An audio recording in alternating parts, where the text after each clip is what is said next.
L'année 2015 démarre avec une conjoncture moins favorable.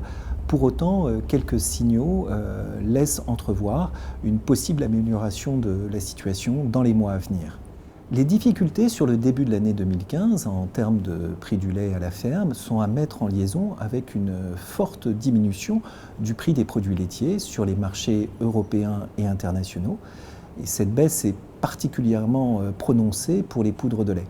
En revanche, la situation apparaît moins critique pour le beurre. Une légère inflexion à la hausse sur les marchés internationaux est même notable sur la fin de l'année 2014.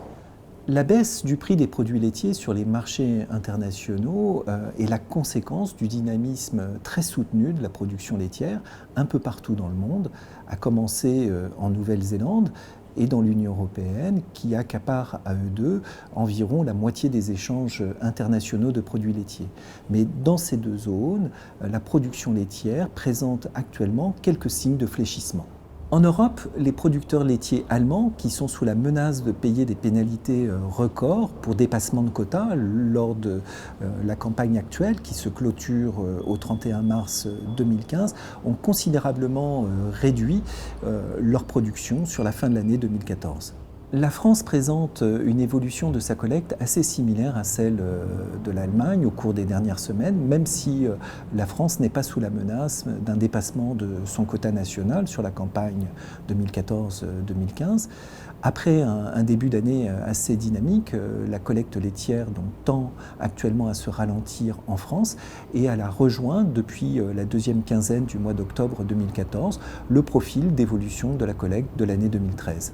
En Nouvelle-Zélande, les conditions climatiques qui ont été excellentes pour la pousse de l'herbe en 2014 sont actuellement, début 2015, beaucoup moins favorables.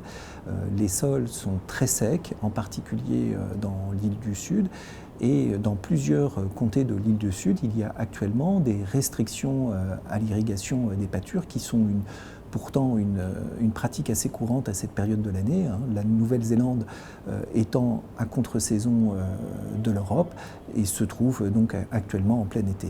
Ce manque d'eau ne va pas forcément induire une baisse immédiate de la production laitière en Nouvelle-Zélande, car les éleveurs ont bénéficié d'une année 2014 très favorable en termes de conditions climatiques et ils disposent donc de stocks fourragers assez conséquents, mais ils vont devoir puiser dans leurs réserves et donc la production laitière en 2015 n'aura certainement pas le même dynamisme que celle qu'elle avait eue en 2014. Selon France Agrimer, le prix standard du lait de vache était en moyenne de 337 € des 1000 litres au mois de novembre.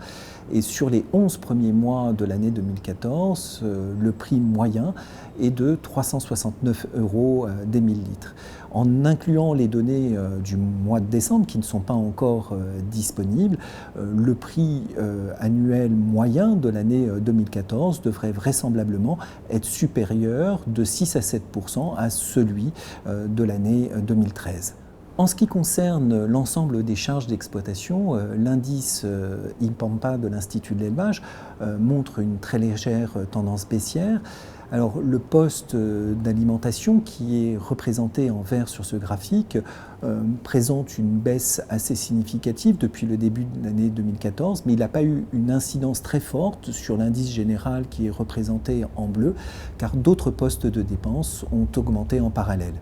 En guise de conclusion, le prix moyen du lait de vache sur l'année 2014 va se situer à un niveau jamais atteint jusqu'à présent, avant d'entamer une phase de recul sur le début de l'année 2015. Mais les signes de ralentissement de la production en Europe et en Nouvelle-Zélande, s'ils se confirment dans les semaines à venir, laissent entrevoir une amélioration de la conjoncture dans le courant de l'année.